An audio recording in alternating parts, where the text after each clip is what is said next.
The Star Wars universe is on the verge of a seismic shift. The Acolyte, an upcoming Disney Plus series, promises to delve into an era we've rarely witnessed. The final days of the High Republic, a golden age for the Jedi, but one stumbling on the edge of darkness. So, what has fans buzzing, and what are the potential pitfalls? Let's break it down, starting with the reasons for excitement. Number 1. Fresh perspective. Think about it. We're so used to seeing the same old galactic empire and the rebellion, right? But the Acolyte is like a breath of fresh air. It's taking us back to the High Republic era, a time we've only heard about in hushed tones. The Jedi are not just knights, they're like the superheroes of the galaxy. Respected, powerful, and with temples that probably put the skyscrapers of Coruscant to shame.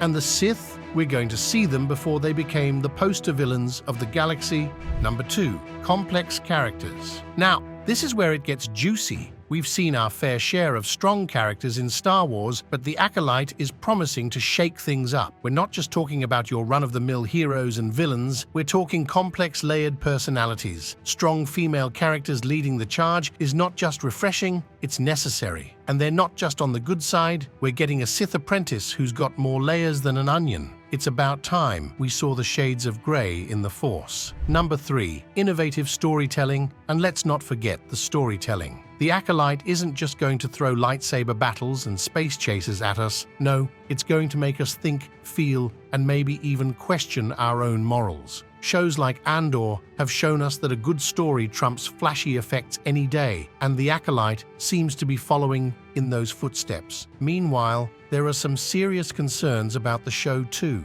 Number 1. Oversaturation. It's like when you go to a buffet and there's so much to choose from, you don't know where to start, right? That's the Star Wars universe right now. There's a feast of shows, movies, and spin-offs, and fans are worried they might just get too full. The Acolyte has to be like that one dish that stands out, the one you remember and keep coming back to.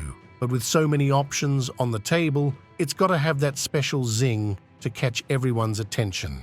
Number 2. Lore consistency. Now, this is a biggie for the die-hard fans. They've been following the High Republic through books and comics, and they've got this whole universe mapped out in their heads. If the Acolyte comes in and moves the furniture around, so to speak, it could really ruffle some feathers. Fans are protective of their lore, and they don't want anyone messing with it. Number 3. New characters. And then there's the challenge of introducing a whole new lineup. Sure, it's exciting to meet new faces, but what about the old friends? Some fans are like, where's Luke? Where's Leia? They miss the comfort of the familiar. The show needs to make sure these new characters are so compelling that fans will want to invite them into their Star Wars family. But this is not the end. There are way more potential issues regarding this show. So, the trailer drops and the flames of debate are lit. On one side, you've got fans who are all, what's Disney doing to my Star Wars? They're worried that the Mouse House is steering their beloved galaxy far, far away from what they know and love. Then, on the other side, you've got the lore hounds. They're sniffing out every detail, ready to bark at any whiff of canon being tampered with. Now here's a tricky one. The Acolyte is knee-deep in High Republic lore, which is awesome for those who've been keeping up. But for the casual fan who just knows Yoda and lightsabers, it might be a bit much.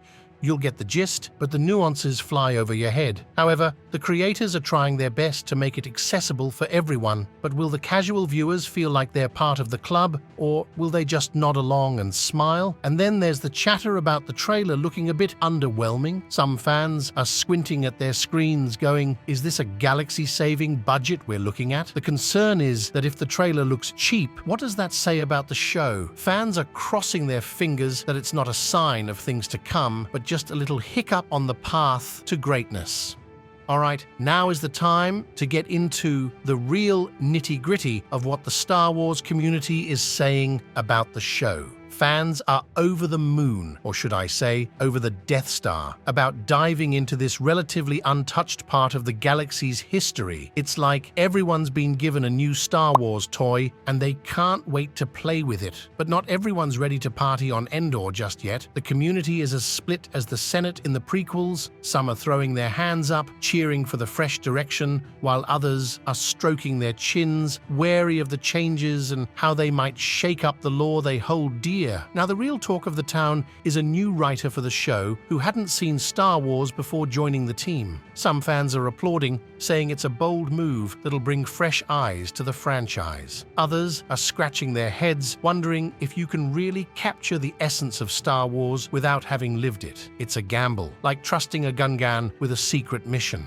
So what's the verdict? The Acolyte is teetering on the edge of a lightsaber blade. It's got the potential to be a groundbreaking chapter in the Star Wars saga, but it's also got to weave through a minefield of fan expectations and franchise history. Will it soar like a Millennium Falcon making the Kessel Run, or will it need an R2 unit to fix its hyperdrive? The anticipation is as high as the stake.